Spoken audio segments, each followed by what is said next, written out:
বাঙালির মাছের প্রতি একটু বেশিই প্রেম, আর তাই তো বাঙালির নাম হয়েছে মাছে ভাতে বাঙালি। আর যদি এরকম বর্ষাকালে বৃষ্টির দুপুরে গরম গরম ভাতের সঙ্গে সর্ষে ইলিশ রান্না করা যায়, তাহলে তো আর কোনো কথাই নেই। ভাতের চাল কিন্তু দ্বিগুণ পরিমাণ নিতেই হবে। আজকে আমার ঘরেও কিন্তু তেমনটিই হয়েছে।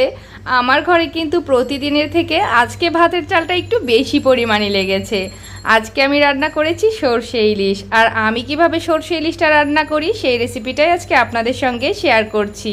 তো প্রথমেই শিলপাটায় আমি নিয়ে নিয়েছি সর্ষের সঙ্গে কিছু কাঁচা জিরা আর কাঁচা মরিচ আর 1 চিমটি মতন লবণ। এই সব কিছুর সঙ্গে সর্ষেটাকে ভালো করে বেটে নিব। আর হ্যাঁ, কাঁচা মরিচ আর লবণটা ব্যবহার করার কারণে কিন্তু সর্ষেটা কোনোভাবেই তেতো হয়ে যাবে না। তো সর্ষেটা আমি শিলপাটায় ভালো করে মিহি করে বেটে নিলাম। বাটা হয়ে গেলে এখন শিলপাটা ধোয়া জল দিয়ে খুব ভালো করে সর্ষেগুলো আমি বাটিতে উঠিয়ে নিলাম। আর এই যে শিলপাটা ধোয়া জলটা মিশিয়ে আমি মশলাটা উঠে নিলাম, এতে করে কিন্তু রান্নার স্বাদটা দ্বিগুণ হয়ে যায়।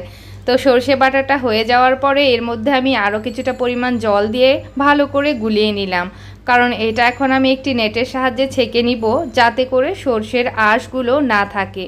হ্যাঁ, অনেকে চাইলে এইভাবেই ব্যবহার করতে পারেন, তবে ঝোলটা যাতে স্মুথ হয় আর হজমে কোনো সমস্যা যাতে না হয়, ওই জন্য কিন্তু আমি সব সময় এইভাবে করেই ব্যবহার করি। সর্ষের আঁশগুলো ফেলে দিয়েই আমি সর্ষে ইলিশটা রান্না করে থাকি।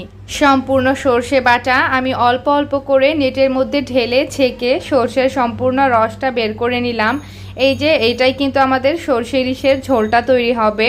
এখন মূল রান্নায় যাওয়ার পালা। আর এই যে দেখতে পাচ্ছেন ইলিশ মাছ, এটা কিন্তু খোকা ইলিশ আমি নাম দিয়েছি, যেহেতু ছোট সাইজের ইলিশ ওই জন্য খোকা ইলিশ নাম দিয়েছি।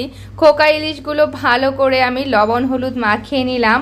আর লবণ হলুদ মাখিয়ে রেস্টে রাখার কোনো প্রয়োজন নেই। কড়াইতে সঙ্গে সঙ্গে আমি সর্ষের তেল গরম করে নিলাম, আর এই তেলের মধ্যেই ফোড়নে দিয়ে দিলাম কালো জিরা, আর সেই সঙ্গে দিয়ে দিলাম আমি ভেঙে নেওয়া কাঁচামরিচ।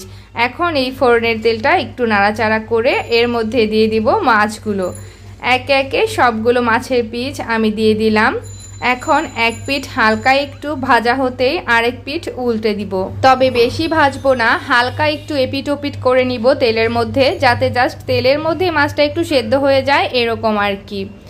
এক পিঠ উল্টে নেওয়ার পরে নিচের পিঠটাও আমি 1 মিনিট মতন রেখে দিয়েছিলাম। এরপর এর মধ্যে দিয়ে দিলাম আমি সর্ষে বাটার ঝোলটা। আহা, কি দারুণ সুঘ্রাণ যে বেরিয়েছে আমার সারা ঘর জুড়ে, সত্যি ঘ্রাণেই যেন অর্ধেক পেট ভরে যাচ্ছে। আসলে সর্ষে ইলিশটা রান্না যতটা সহজ, এর টেস্টটাও কিন্তু ততটাই বেশি। আমার তো মনে হয় দুনিয়ার সবচেয়ে সহজ আর সুস্বাদু রেসিপি হচ্ছে সর্ষে ইলিশ। কথা বলতে বলতে আমি কিন্তু এই ঝোলের মধ্যে স্বাদ মতো লবণ আর সামান্য হলুদ গুঁড়া, মরিচ গুঁড়া আর সামান্য একটু চিনিও দিয়ে দিয়েছি। এখন ভালো করে নেড়েচেড়ে মিশিয়ে নিচ্ছি। মিশিয়ে নেওয়ার পরে ঝোলটাকে ফুটিয়ে নিয়েছি, আর এভাবে করেই ঝোলটাকে মিডিয়াম আঁচে একটু গাঢ় হয়ে যাওয়া পর্যন্ত রান্না করে নিলাম। ঝোলটা একটু মাখা মাখা হয়ে গেছে। এখন আমি গ্যাসটা বন্ধ করে দিব। আমাদের মজাদার আর সুস্বাদু আর ঐতিহ্যবাহী সর্ষে ইলিশ কিন্তু একদম রেডি ফর সার্ভ। এখন শুধু গরম গরম ভাতের সঙ্গে জাস্ট জমিয়ে খাওয়ার পালা। আমি তো প্লেটে ভাত বেড়ে নিয়েছি, আর গরম গরম একটু ঝোল আর মাছ দিয়ে ভাতটা এখন খেতে বসে যাব। আর আমার ছেলে তো অপেক্ষা করছে, মা তাড়াতাড়ি খেতে দাও। তো দুজন মিলে এখন খেতে বসে যাই।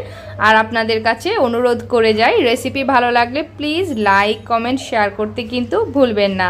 সকলেই ঘরে তৈরি খাবার খান, সুস্থ থাকুন।